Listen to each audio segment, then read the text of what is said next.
Hey guys, welcome back to the Blood and Black Rum podcast. I'm Ryan from Cultsploitation.com, and I'm joined with my co-host Martin. How's it going? Doing all right. We are back with our special KaiJune celebration. Celebration being probably the wrong word. More like tepid interest, as it has been for the past 4 episodes that we've done, 3 episodes that we've done so far. It's not to say that we don't like kaiju films, but they kind of are difficult to do on a week-by-week basis and try to cover new things within the films that we didn't already discuss in other episodes. So it does make it a little difficult sometimes to be beating that theme so much.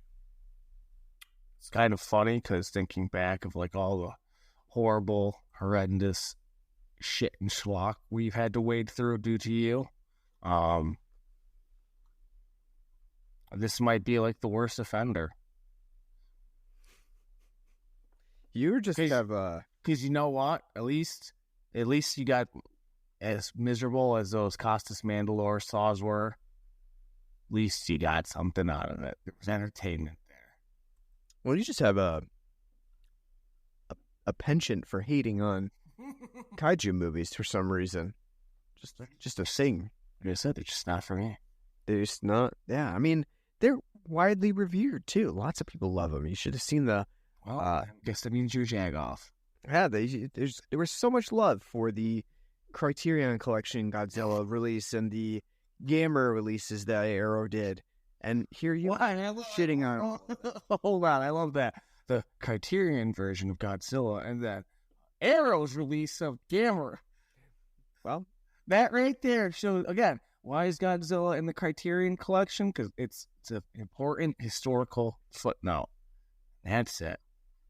The rest of them, they're shipping off, Arrow's picking up and be, hey, we haven't released this shit yet. Let's release this shit. Well, Gamera is arguably less of an important kaiju monster film, but friend of the children. That's right. Friend of the children. But today we're actually doing something a little bit different. We are venturing outside of the normal kaiju territory of the traditional Japanese giant monster, and instead we're going more of the American route, which in the 1950s they kind of piled on movie after movie in the sci-fi genre that would become known as the nuclear 50s, and it was actually a lull kind of in horror in between the 30s when you had lots of monster movies coming out, especially Universal monster movies, Abbott and Costello doing funny shit with monsters, stuff like that. You had all that in the 30s. And then you had a kind of a lull in the 40s when there was, the noir boom. And horror kind of took a sidestep, kind of stopped being a prominent genre. There's still releases at the time, but there's a war going on. We don't have time. We don't have time for that. True. And so, it took a little while, but in the 1950s, horror made a comeback. And you bring up a good point. The war and fear of war was a big part of why horror in the 1950s really started to blossom. So you can kind of imagine coming out of a war, there is the fear of a Cold War, and there is a proliferation of using nuclear weapons, as we talked about in Godzilla as well. And so you have horror films that are kind of dedicated to exploring in a lot more, I guess you would call it nuanced, but it's not even necessarily nuanced as it is just maybe a more glamorized version of nuclear war and the problems that nuclear bombs cause. Because in these movies, it's kind of, I guess now we kind of see them and they're not extraordinarily scary. Maybe at the time they were a little bit more nail biting for audiences. But now we kind of see that these movies as they're almost like timid representations of nuclear problems. If you want to see like a really harrowing experience of nuclear fallout and stuff like that, then go watch like Threads or those types of movies are actually dedicated to showing the real effects of what can happen when you go through, a nuclear apocalypse. In the 1950s, they had more of a pseudoscience, glamorized view of it, where what happened, people didn't start melting into radiation puddles or getting massive amounts of cancer that they couldn't be cured. And, they went through extraordinarily horrendous deaths of, basically their body parts falling off and stuff. No, it was more so just like, this radiation caused animals to get bigger. Now they're giant. I don't know why, but they're giant.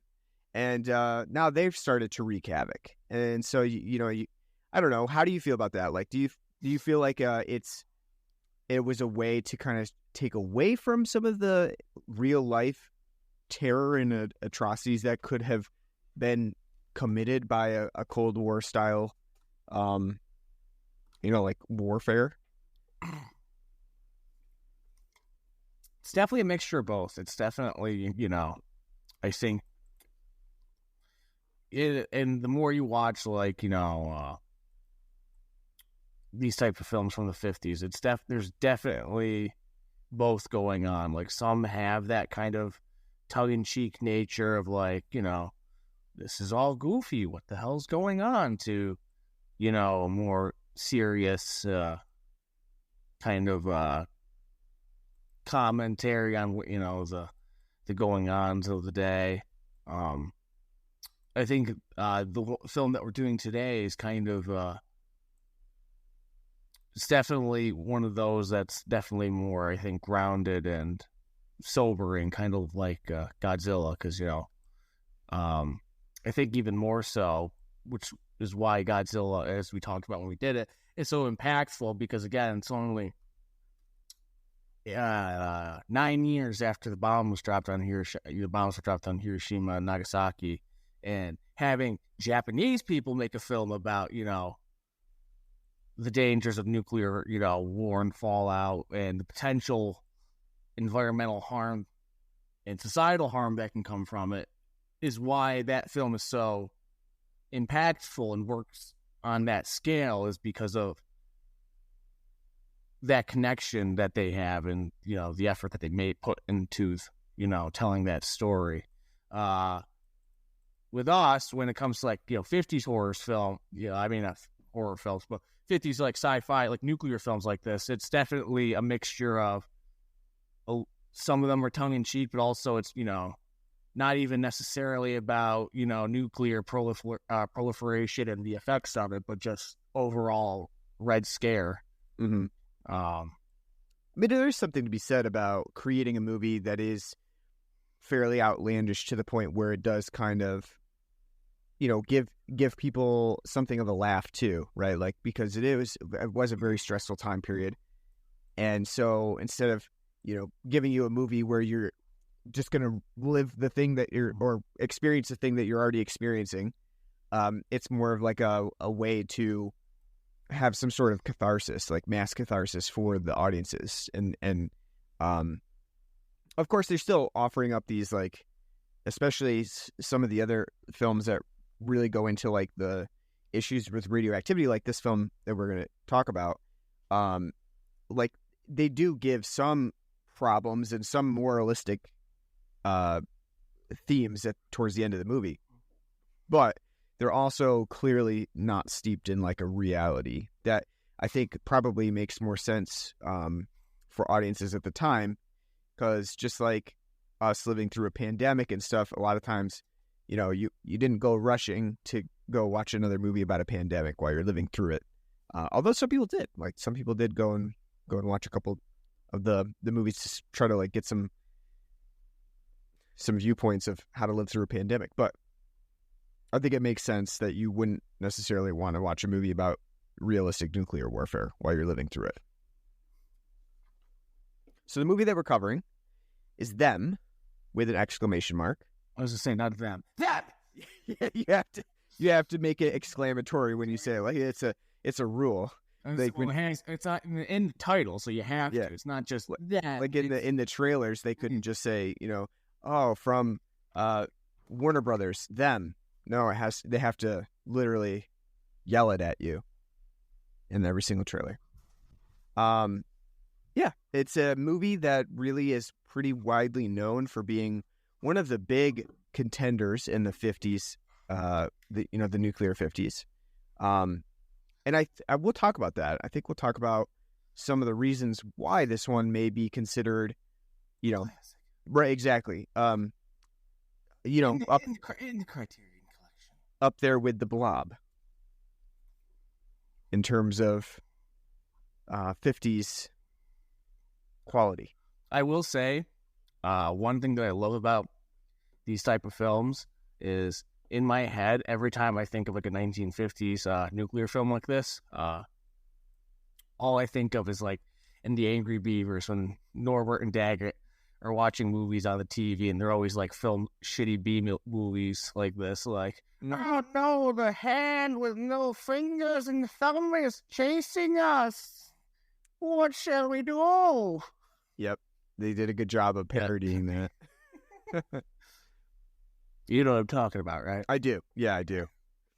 And they do the same thing too, like other movies too. I think Paranorman has a pretty good one, but it's more like zombies, so it's more like Night of the Living Dead sort of thing. But I love when they do the classics parodies like that. It's great. All right, so let's take a break. We talked about what movie we're doing, so there you go. Them. That's the episode. We're done. That's it. Dun dun.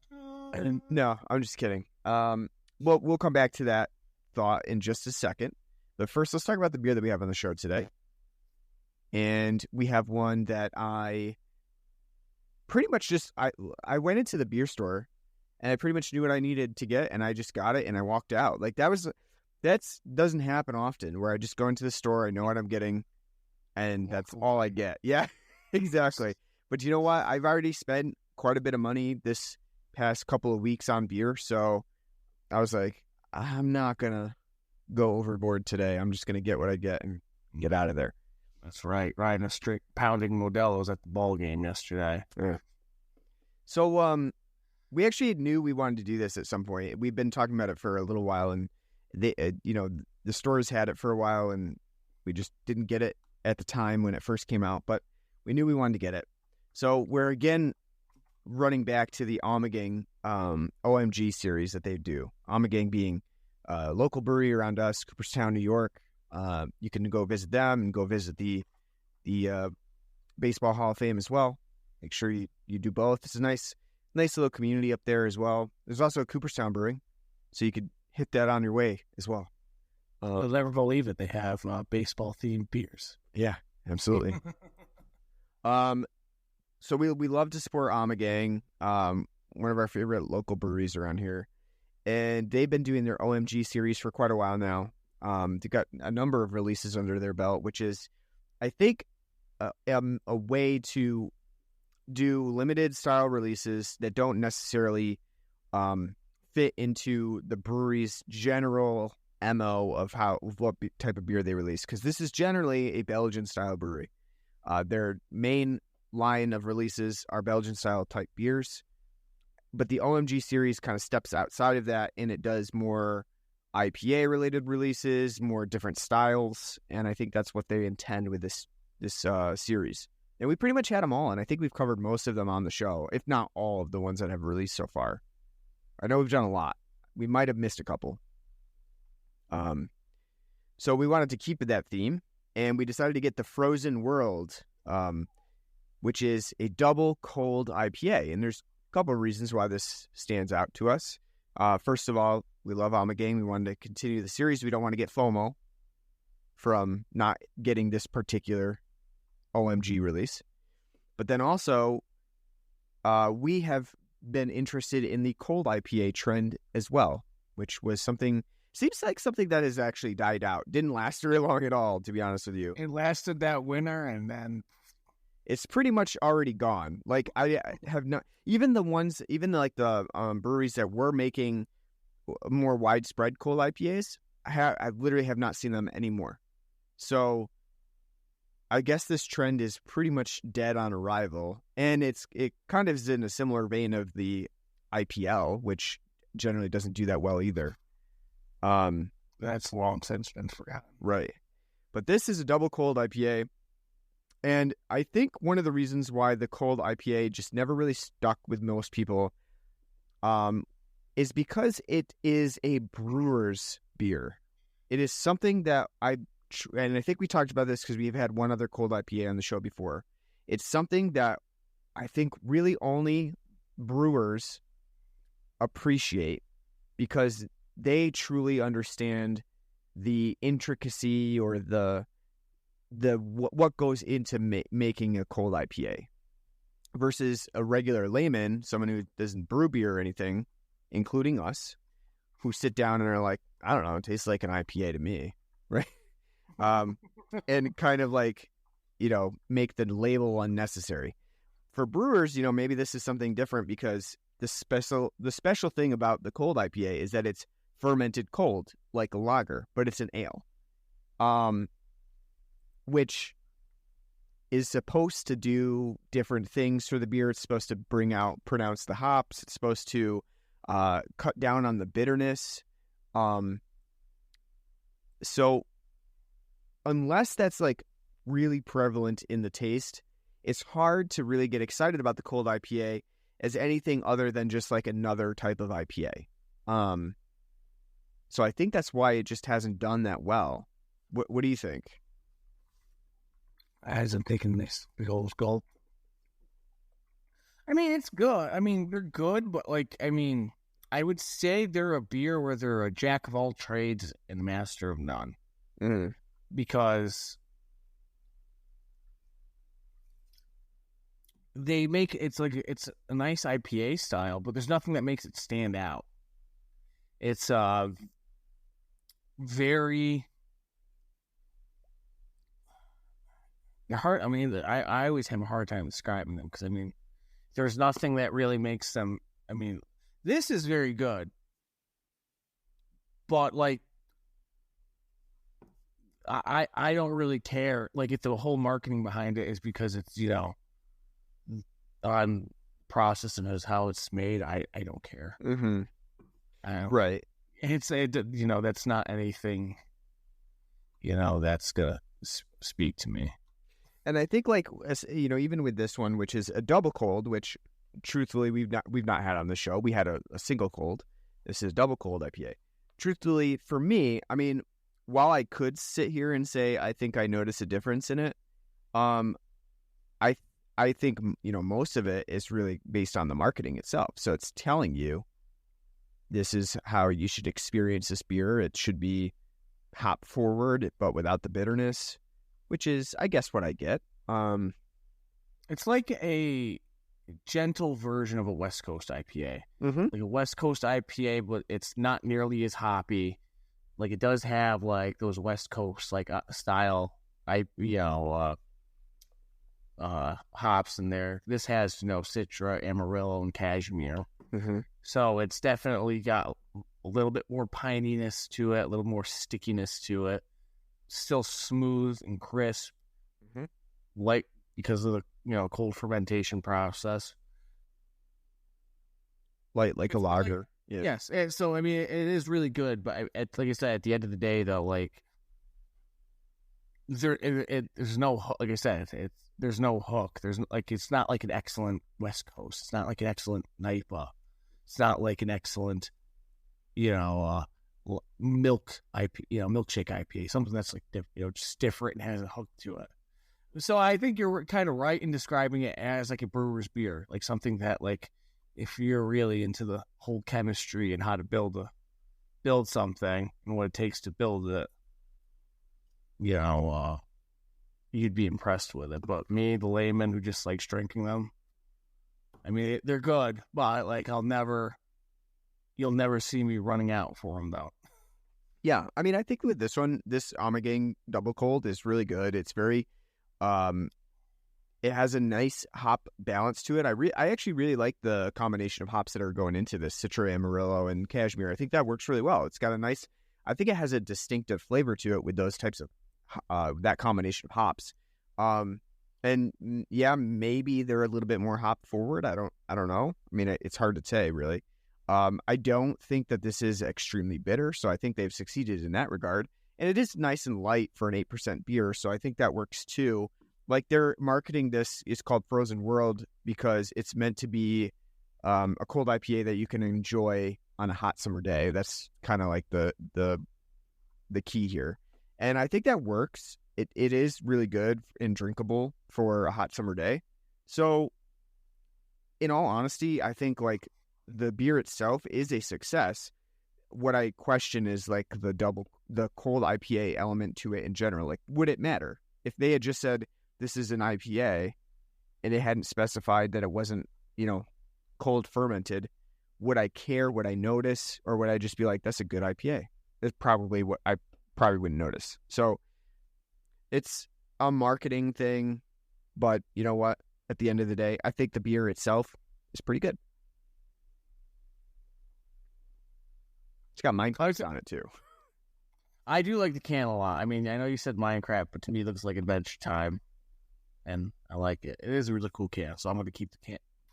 I mean, I would definitely say try it. Like, maybe we just need to try it, like, more cold IPAs and see, what different brewers, think and do with it to make it different. But, like, right now, the few that I've had, like, for me, as good as they are, it's more just like a marketing thing.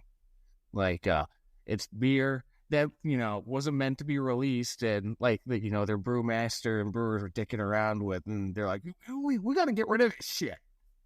You guys been dicking around too much. How the fuck are we going to sell this shit? Oh, we say it's like, specially brewed. Genius. Ship it out. Yeah. It's marketing, and, to be honest with you, I think we've seen that marketing just doesn't really fly. I think it's done. Well, I say, look at the NIPA. Who's won that war? Is it a NIPA? Is it a juicy? Is it a hazy? Yeah, it's kind of like all of the above. Like, everybody's trying to use everything. Like, that's the thing. Everybody wants to use IPA and have it be the next big thing. Unfortunately, cold IPA doesn't seem like it was the next big thing. Just didn't work out that way. But whatever the case, Frozen World, I think it's good beer. Check it out. Ommegang, OMG series. All right, so back to them. I'm actually, we didn't even say that. In our intro, we didn't even say this is about giant ants, by the way. No, it's about that. If you didn't know anything about the movie, it's about giant ants. And as we talked about the nuclear 50s, in the nuclear 50s, it was like a race to see what companies could do what fucking animal. Get to it. Oh, you guys fucking did ants? All right, well, I guess it's spiders. Guess it's tarantulas. And it was kind of a race to just like get to every different, kind of like in the, the 80s after Jaws, a race to just get to any fucking killer animal. And you got orca, grizzly. Same is true of the nuclear 50s. Whoa, you're missing one. Which one are you, what? What Jaws knockoff are you missing? Mako? There you go. Yeah. Well, I said it was a race to get to other types of, Mako's still a shark, but they literally were like, we don't even care about the animal. We're just going to copy the animal, but it's going to be a different type of shark. I will never forgive you for that movie. No one's done a Mako shark. Yeah, so them starring giant ants. And the movie actually gets off to a pretty rip-roaring start. Yeah, actually, can I talk about it? Yeah, go ahead. It starts off, it's kind of funny to think about now, especially with all the media that's been released, but it starts off with a plane flying around, and then you just hear, heartaches by the number, troubles by the soul, Oh, I thought I was playing New Vegas. Right. Continue. Sorry. No, I was just gonna say. I wanted to get that in there. Yeah, I did. I wrote that joke. It I mean, it starts off pretty nicely though, with getting right into it. You know, you have like these cops that are responding. They see a with bandoliers on as their belts. Yeah, absolutely. That's my favorite thing. These New Mexico state troopers walking around with bandolier belts. They're responding. They pick up a little girl that's been walking on the side of the road. She's kind of just mute, won't speak, and they eventually, find their way to this place that's been ripped apart. It's funny. Her name is Barbara too. Yep, it is too. It's just Barbara don't speak. Doesn't matter what movie she's in, she don't speak. Just they coming to get you, Barbara. And these, I mean, basically, you're kind of like thrown right into this. There's ripped apart buildings. You're in the desert as well, so you must mention that. There's like, the New Mexico desert has a nice, difficult conditions to work in. So there's like windstorms and. I can't believe that those ants destroyed Walter White's meth lab like that. I know they. I think. Did you see Jesse Pinkman pop out and yell "bitch" to them? They should have left it intact. They probably would have benefited from a lot of the meth lab that's there. And like, if you leave us alone, we'll supply your meth. These ants are more interested in sugar, though. They're going around just fucking stealing everybody's supply of sugar. Which makes me just think of MIB, Men in Black. Fuck him. I'd like to add a bit more water and some sugar. And then she's sitting there pouring the sugar, and he's like, more. Ants like sugar and sweet stuff, and that's what they're on the lookout for. And I guess, again, these ants are kind of like misunderstood. They're not trying to just kill people and break their buildings apart and stuff like that. They're just doing ant things, but they happen to be 100 times larger than a normal ant. They didn't ask for this. That's right. So they bring in two doctors, their a father and daughter, Dr. Combo. You got Dr. Harold Medford, who's played by Edmund Gwenn, who was the kindly Santa in Miracle on 34th Street, if you didn't know that. And if you didn't know that too, you could just take a look at IMDb. You can look at the page for them, and you see Edmund Gwenn. Oh, wait, it's fucking Santa Claus right there. So you'll know right away. The same when I was, excuse me, nice cold IPA burps. When I was watching it on Amazon, the picture for him, as you moved your mouse and it showed the cast for him. It had that him as Santa. And I didn't realize that. I watched Miracle on 34th Street last year. I didn't realize he, because he kind of looks a lot different. And then you got Dr. Patricia Medford, who is his daughter, Joan Weldon. And one must ask, how did she get the responsibility to be here? Because she's, working with a bunch of Army generals and sergeants and things like that. And no one responds and is like, it's a woman. I was going to say that. How is she a doctor? She's a woman. I know. The film doesn't make that clear. Maybe she's an imposter. I mean, I love the right. That is so great though. When they show up on that plane and she gets stuck, she's wearing her, trying to climb out of the plane. And granted, this isn't like your modern Boeing 747. It's Army plane from the 50s. So she's like coming down on a ladder with her high heels and her long skirt, and then she's like, "I'm stuck," because of course you would be. It's not really conducive clothing to getting out of a plane like that. Help me! I'm stuck on the plane. And the men are just ogling away like, look at that calf that's barely hitting New Mexico, flapping in the wind. I know. And then there's that one part where I can't remember which guy it is, because there's actually quite a bit of people in here, and they all kind of look similar with their uniforms on.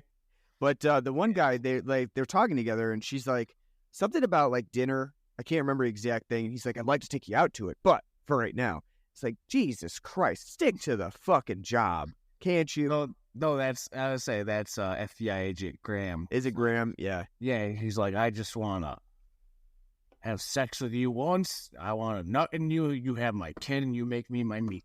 That's right. It's the way it goes. It is funny because, they're very, very much like G-men delivering their lines too. It's like in fucking New Mexico desert. Hello there. Just fucking from Half-Life, these G-men popping out like, hello there, Dr. Pat Medford.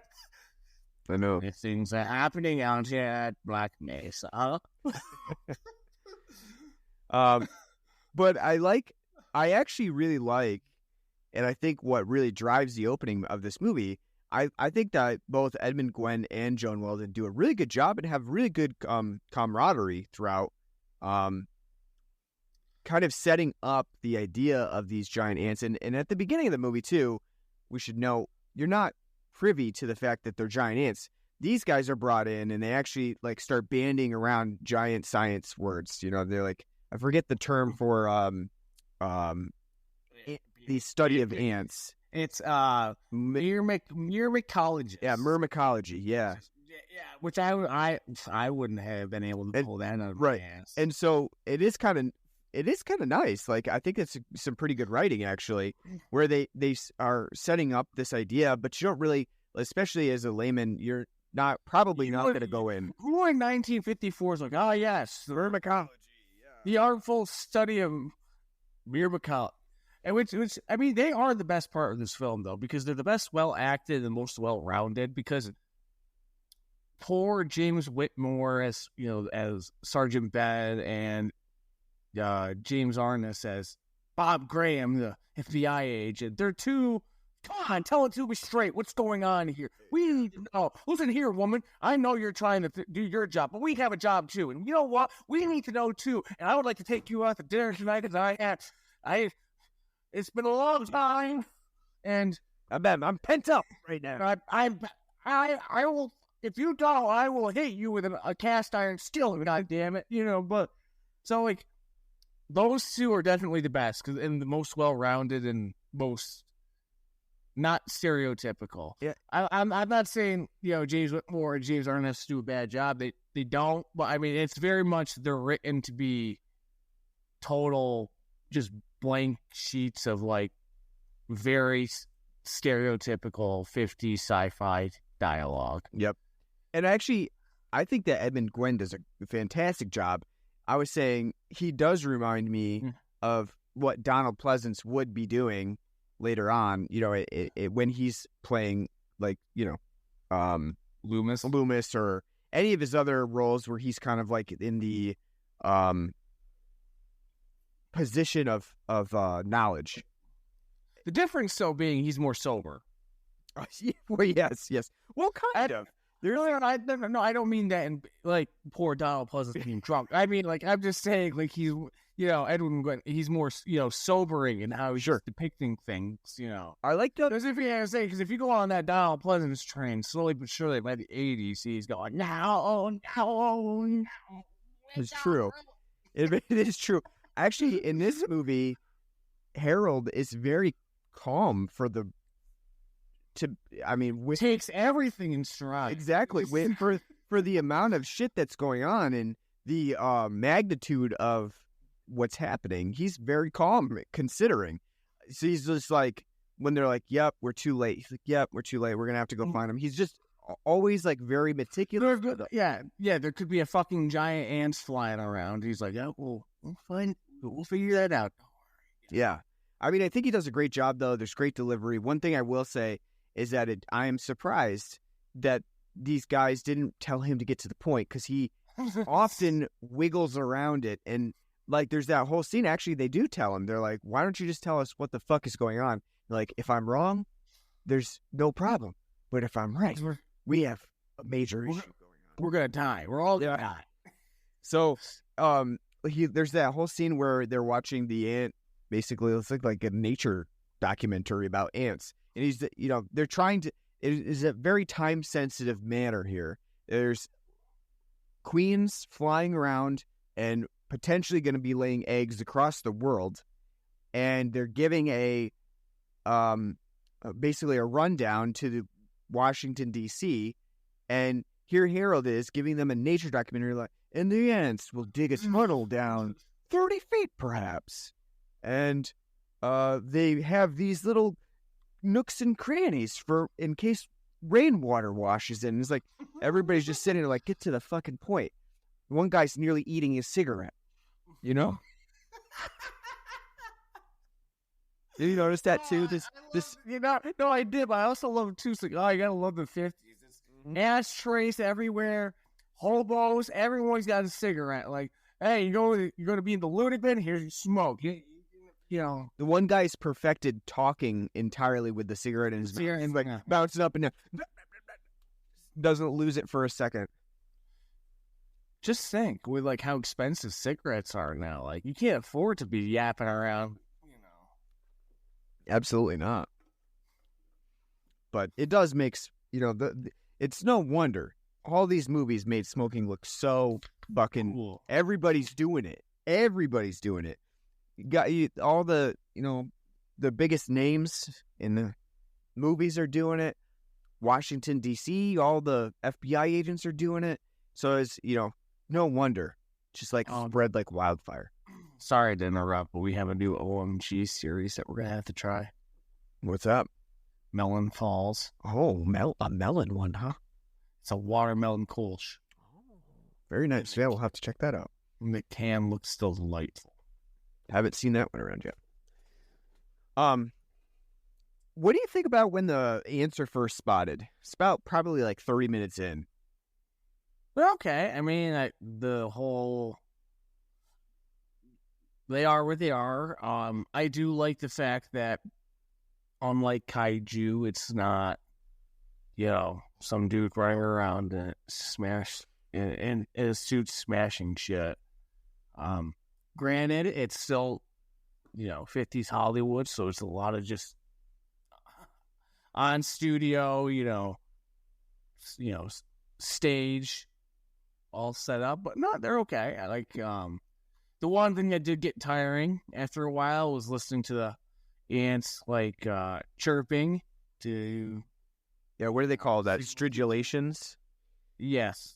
It is just, after a while, got a little annoying, but... Yeah, I thought the reveal, like, when the ants first coming over the hill, I thought it was actually pretty effective. Obviously, it's not going to frighten anyone now, but... you thought the old doctor, she was going to get it. Like, absolutely. Picking D's. You know what, though? She was blessed with sharpshooters who could shoot the antennas off that ant. And then also a guy who just runs back to the car and grabs his machine gun. Tommy gun. Yeah. He just fucking...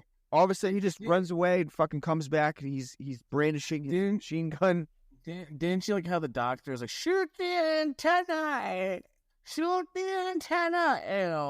It's like, what are you using the plural form of antenna? I know, yeah, antennae, and then yeah, he does it correctly too. So shoot the antennae, and then he says shoot the other antenna. So yes, proud of that grammatical inclusion in this movie.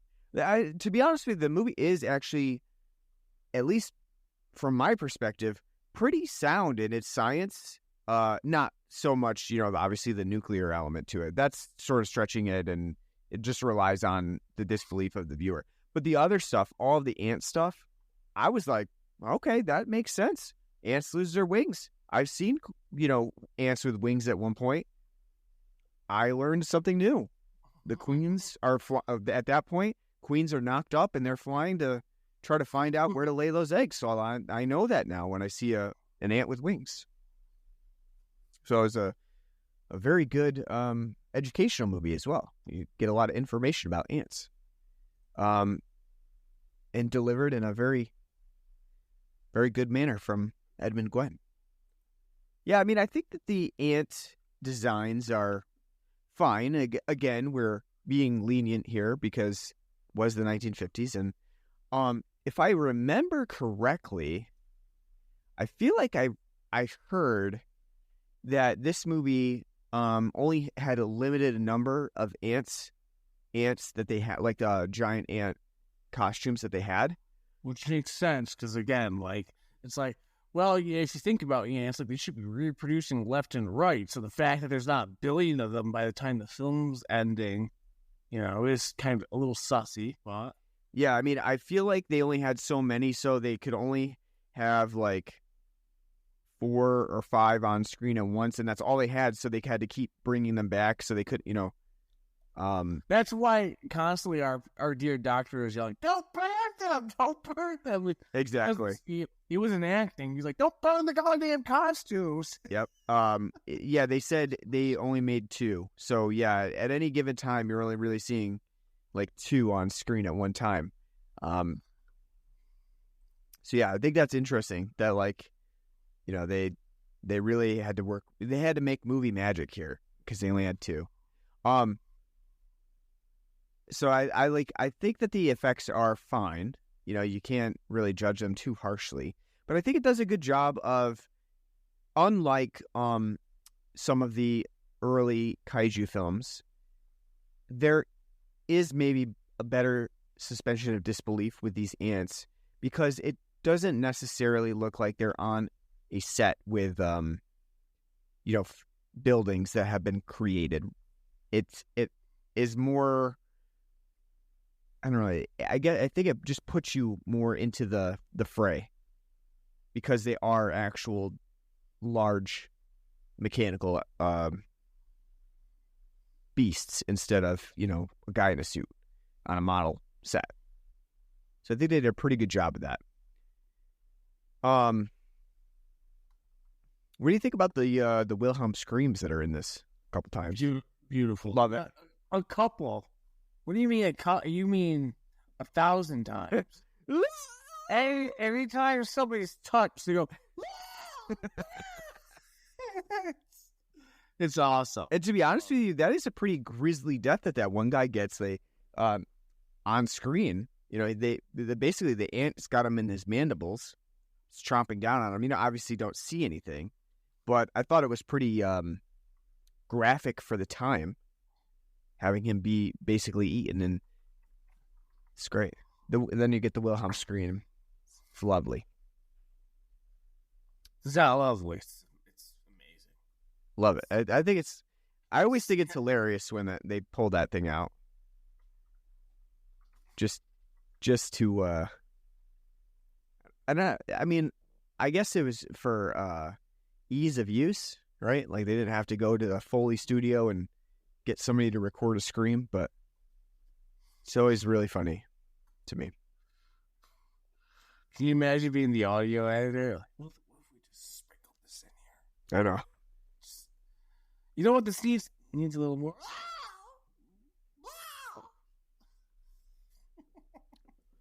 One part that I love about this movie is when they are trying to get, like, they know that the ants have now fled the coop, basically. They torched the one area where they knew they were in, and they found that the queens had left, so they didn't get them all. And that's about, like, halfway through the movie. So the queens have flown around, and then they start getting reports from people that they've spotted something weird. And one of them is this guy that they immediately sent to a psych ward. They were like, this guy's talking about UFOs. Stop.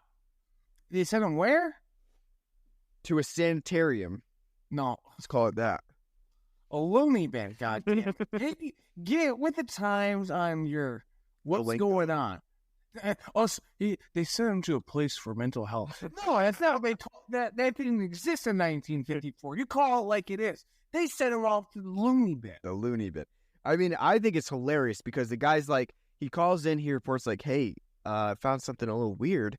Saw some unidentified, saw some. They look like giant ants. Saw some unidentified flying thing, and they're like, did you say UFO? I guess you'd call it a UFO. Right to the fucking loony bin. He's like, I've been good. I swear, I'm honest. Can you help? Right, neighborly if you help a friend. It's hilarious, though. It's like, no wonder no one wanted to ever report anything. Like, saw something weird across the street. Maybe my neighbor was killing his wife. Right to the loony bin. You didn't see shit. Well, you know what? That's a good commentary on the Red Scare, whether that's intentional or not. I don't think it's intentional, but I don't. No, I don't. You're right. No, I don't either. But I mean, that's also, that's, hilarious. I think, I mean, there is Red Scare stuff in here, but I mean, like that, I don't think so. Think is. I think the part that they meant to is afterwards when they're like, the doctor's like, we're gonna release him. Graham's like, no, you're not. And he's like, what do you mean? He's okay. He's like, and your government needs you to keep him in here because he knows too much. And he either sits in here or we kill him. Do you want him Epsteined? I know. The film has an unsettling narrative where you, as the viewer, are supposed to be understanding of the fact that, like, they're pretty much keeping people against their will in these situations where they're like, well, we know he's not crazy, but we can't go public with this. So, pray to God. It's great. It's very unsettling, though. It's very unsettling. Like, it's something that, gets addressed a lot later in films like, Dawn of the Dead, where you have, in Night of the Living Dead, really, where you have to, you're not from that perspective of being asked as the viewer, accept this. It's, obviously presented in a different way. But at the same time, this film is really, because you are basically part of this team of FBI agents and it's not even doctors, because it's so secret. It's sure. It's just, a handful of people that they're like, well, yeah, I guess we trust you with this shit. Yeah.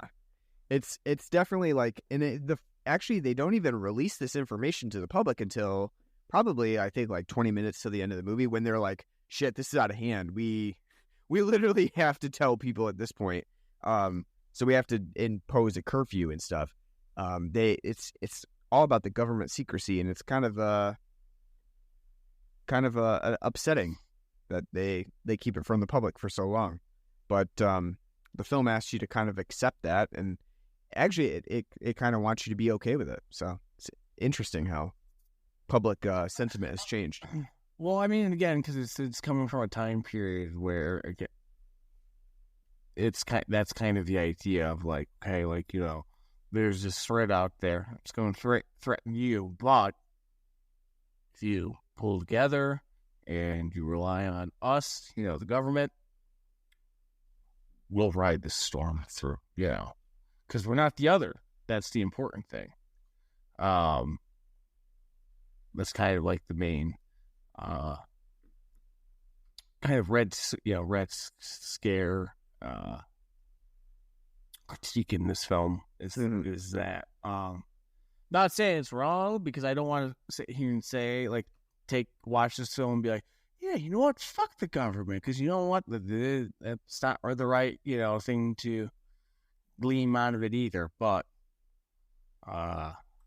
you can kind of tell, like, that's what they're kind of going for. Like, listen, this is going to be a shitty show, but we need you, and we need your help. Mm-hmm. Yeah, I mean, I feel like the film also is not necessarily looking for the viewer to be sympathetic with that, like, with that decision. I think it's supposed to be a little bit shocking, where, they come out, they're like, yeah, I'll put in a good word for you. We know you're not crazy. And then they come out and they're just like, no, fuck him. He's staying there. I do think it wants you to be a little bit sympathetic, but yeah, I think you're right. It doesn't necessarily make a lot of... I disagree with that, because, again, I think the whole point of that is national security trumps your freedom. Yeah, because that's like the whole point of the during the Cold War, and the threat of the Soviet Union of that's over ahead. Like, listen, you may have problems, but what's the bigger problem? We need to take out the commies. So whatever shit you got going on, you better fucking figure it out. Mm-hmm. Yeah, I mean, the film does bring up occasionally the nuclear bombings, because that's ultimately what's attributed to the rise of these ants, that was a nuclear bombing. They've been irradiated, they've grown, and this is the dealings. And at the end of the movie, it becomes very, explicit with what it delivers as a theme, that we don't know what this new science has wrought on us, that there could be even more things awaiting us than just giant ants that we've vanquished. So it kind of leaves that open-ended question. I actually thought that we might get the end credits where it says the end. I thought we might get a question mark at the end. Like, the end? Question mark? Like, did we kill them? We don't know.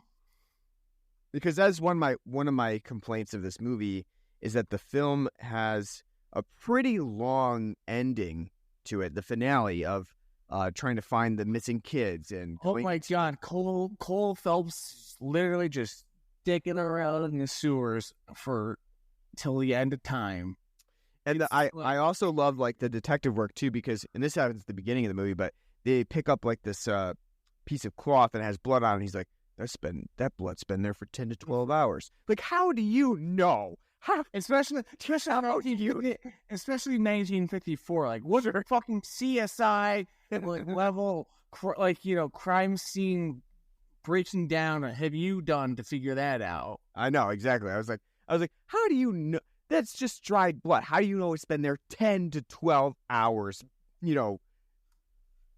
That's just absolutely ridiculous. But anyway, yeah, I think the ending goes on a little bit too long, and the search for the kids and going into the tunnels and trying to figure out which tunnel the ants are in and stuff like that goes on a little bit too long. But the end of the movie is so abrupt, because it's just like, yep, we found where the eggs are, and we were in time, and that's it. Like, that's where it ends. It's just like, it's almost like they weren't sure how to end it, so they just needed a very concise ending to it that would wrap things up very nicely. And it happens within like, I want to say like 1 minute of the actual end of the movie. It's so abrupt.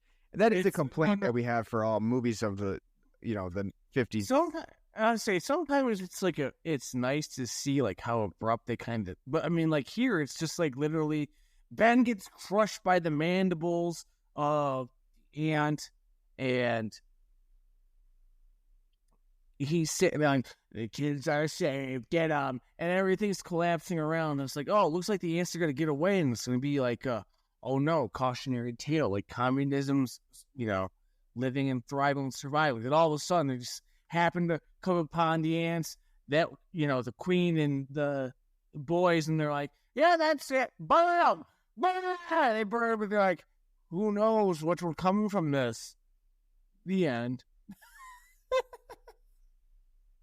So stupid, but it is fun, but it's so stupid. Like, it's just, they wrap it up in such a neat little bow way too quick.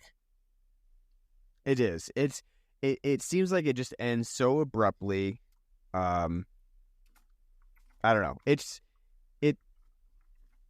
It almost is like a reciprocal element of what happened halfway through the movie, because kind of the same type of thing happens in the halfway point, except at that time, they don't make it in time. And so that's when the queen leaves the nest and they have a bigger problem on their hands. And then things get wrapped up so easily that it just seems unrealistic to expect at the end of the movie that they're just like, yep, all the ants are here. We got them. Good thing we sunk that other boat, the Milwaukee. Yeah, the Milwaukee that was infested with ants there too, to make sure we got them all. I feel like it would have been even like a little bit better if they had just ended with the question, did we get them all? Like, we're not sure. And it kind of ended that way. It would be a very kind of a grim ending for sure. Like, did we get them all? Or even just like another claim comes in that something was spotted elsewhere. Like, that kind of would have been a nice little, I don't know, a little ending that isn't, it is a nice conclusion that you kind of have that open-ended threat that maybe an ant got away. I mean, again, like the ants are supposed to be an allegory, for communism.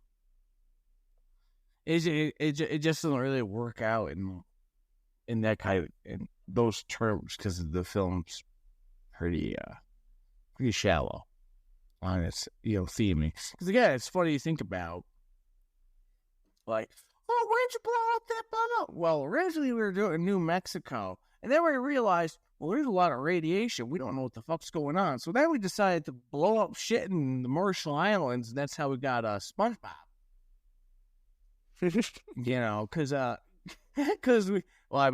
there's your fun fact of the day. Where Bikini Bottom is supposed to be situated, it's in the Marshall Islands off the atoll that they were detonating hydrogen bombs off of.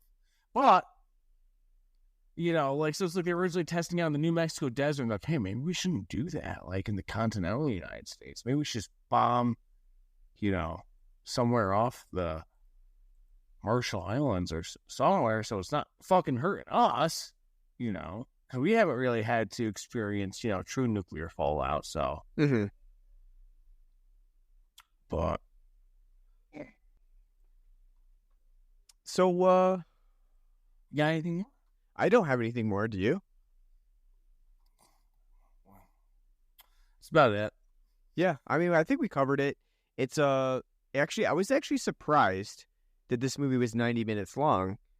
Generally, like in the earlier period, that movies were 80. I think 70, 80 minutes long, something like that. It's been a while. It's been like 15 years since the last time I saw it happen. I was expecting fully to walk like an 82-minute film. Yeah. All right, so on a scale of 0 to 10, doctors who don't know how to use walkie-talkies correctly. It's not even a walkie-talkie; it's a headset. Yeah, which, by the way, that's one of the few hilarious moments in the film where they're like openly joking, and it's hilarious. Where they're like talking on the headset to communicate, and he's got like an old style phone. The one ear muffed to his ear and the mic to his mouth instead of on it. They're like, oh, you fucking old fuck. That's not how you do it. Like, that's not how you send an outgoing message. And then the fact that, too, that he was so insistent, Ben was so insistent, like, no, you got to say over. And he's like, what? She knows I'm done talking, but yes, the protocol says you have to say over. And he's like, I won't do that. Yeah, it was fun. Go on, sorry. No, that was my scale.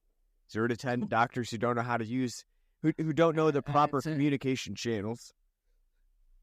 What would you give them? I'm sorry, them. There we go. Thank you. I'll give it a 7 out of 10. It's a lot of fun. Well, a lot of these films, at least in the Americanized, 1950s nuclear films, they're a lot of fun. You can connect to them, and unlike Japanese kaiju, they're not necessarily focused on the monster and just smashing a bunch of bullshit in a rubber suit and being like, will Gamera save us? It's a good movie. It is long. I know we were just joking about that, but 94 minutes is too long. Should be more like 80 minutes. But it's a good concept. I do like the detective work that they put in. I do like how they build what's going on. A lot like Godzilla too. Like, going back and forth from the scientist's perspective to, consulting to the government, back and forth. This is a really good parallel to the original Godzilla in that aspect. And I think, though they're very similar, I think them is a better film overall because it's tighter. It's a lot more cohesive. Makes more sense. But this is also coming from an American with the, background on American history. It's a lot of fun. The ants aren't the star of the show. They're barely there. But it's a lot of fun. And I can see why this is a film that's kind of part of the cultural zeitgeist, because it is a top-tier film from this genre at the time. It's a lot of fun. It can be boring at times. Like I said, when we said Edmund Gwynn and Joan Weldon as the two, father, daughter, doctors are the stars of the show. They're very good. Connect to them, the details they give, and how they drive the plot. Really good. A 7 out of 10. I think it's a lot of fun. It's a fun film. Yeah, I agree. I would give this a 7 out of 10 as well. I think it's a fun movie. It moves at a fast clip for the most part. I think that the ending of the movie is where it kind of drops off and kind of gets a little bit repetitive. So I agree as well that it probably should be a little bit shorter. But other than that, I think it has a good cast of characters, specifically the doctors. They are really where this movie shines, and they kind of carry this thing along. The writing is actually pretty good, and sound science as well. I like that there was some actual research done into the science of ants and the study. They did a pretty good job with that. I think that the ants themselves, like the design, is pretty good. Of course, it's not going to be scary at this point for anybody watching now, but I think that the idea of it and the first initial sighting of them and stuff is pretty effective. The stridulations, it does get a little tedious at times, but I think that them sticking with it was a nice consistency point to it. So fidelity in the movie. Overall, I think it's a fun movie. I think even now watching it, what is it, 70 years later? Wow, seriously. Jesus Christ, that long. But anyway, watching it so far along still, I think it does have a lot of good themes. I think it handles the nuclear 50s idea of the potential problems with nuclear proliferation. I think it does that pretty well compared to some of the other movies of the time. And at least the ants are, they feel like they are formidable, which is not something that all of the nuclear 50s has for all of the animals that it chooses to do. But within them, I think it does make sense that this is one of the classic films of the period, because it does have all of this going for it to make it an effective overall movie, whereas some of the other ones kind of rely on the stereotypical nature and copycat manners to get their point across. So it's a classic. Check it out. And it's certainly a different type of kaiju film, of course. And we're using kaiju, kind of in a lenient sense for this movie, but it is another movie where giant monsters attack. So, and another thing too that I think is interesting, we didn't bring up really, is that it happens in the desert too. It's New Mexico desert rather than a giant populated city. Well, it'd take forever to get to LA. True. So, all right. So we are on to our last episode of KaiJune next time. We talked about it a little bit, but I think, did we decide what we're going to do? No, we haven't decided yet. So we'll think about it. Figure out what we want to do next. You want to do Ghostbusters? It's on the Stay Puft Marshmallow Man is part of the kaiju log. That's really, in my opinion, stretching it. For sure, stretching it a little bit. Or Dune. You want to watch David? What the hell? David Lynch's Dune with sandworms. Yeah, I think that's stretching it too. See, Return of the Jedi. They got the Rancor and the Sarlacc pit. See the Wikipedia entry for kaiju films It's ridiculous. Yeah, it tends to just take any old film that might have a large monster or animal in it, and it considers that a kaiju film, and that is. Would you consider Anaconda a kaiju film? That's a good question. You know what? No. And the reason I wouldn't consider it is because that anacondas can get large, and it is not outside of the realm in that movie that there is a giant anaconda. That is just an animals attack movie. Because it's on the kaiju list. You know what I'm saying, though, right? No, I know. I feel like to be a kaiju film, it has to be outside of the realm of the normal animal. Like, okay, in that one, it's a really big anaconda, but Princess Mononoke is on the kaiju film list. Yeah, no, the Wikipedia entry definitely stretches the definition. Absolutely. It would be interesting to do the 1988 Blob. Even, I mean, I consider it. I guess I would consider it a kaiju film. Well, do that if you want. I like that. You gun? I do have it. Yes, I do. Because we know we've covered the nuclear 50s. Now let's take a look at the proliferation of remakes in the 80s that came out. Conan the Barbarian is on this list. Are you fucking kidding me? Yeah, and exactly. And they consider this just says giant snake. I don't consider them kaiju at that point. That's a different genre. It's when animals attack genre. Like crocodile, giant crocodile. No, okay. The Mist. That does have giant bugs in it, technically. That's not kaiju. The Mist, actually, you don't even see them until the end. But yes, it does technically have giant bugs in it. But it's really stretching it. Thor's kaiju film. I like how in the Mist too, it just says various. It's just, yeah, no, they definitely stretch the definition. We should do Sharknado. I think the Blob 1988 would be a good one to do, because it does make sense in the themes that we've covered so far. I think that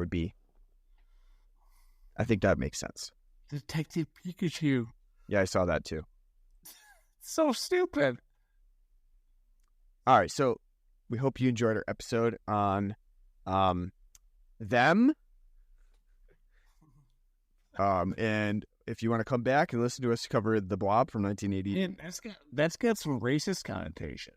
What's that? Them? You know them. Yeah, I know. If you want to hear us cover the Blob from 1988 and finish our KaiJune month out, you should subscribe to us or, listen to us on pretty much any podcasting app that you could think of. We're on Google Podcasts, Apple Podcasts, Stitcher, our home base at Anchor.fm, which is now Spotify. Subscribe to us, leave us a nice review. We're on Facebook and Twitter. Search for us on there, Blood and Black Rum Podcast. We have an email address. Nope, go ahead.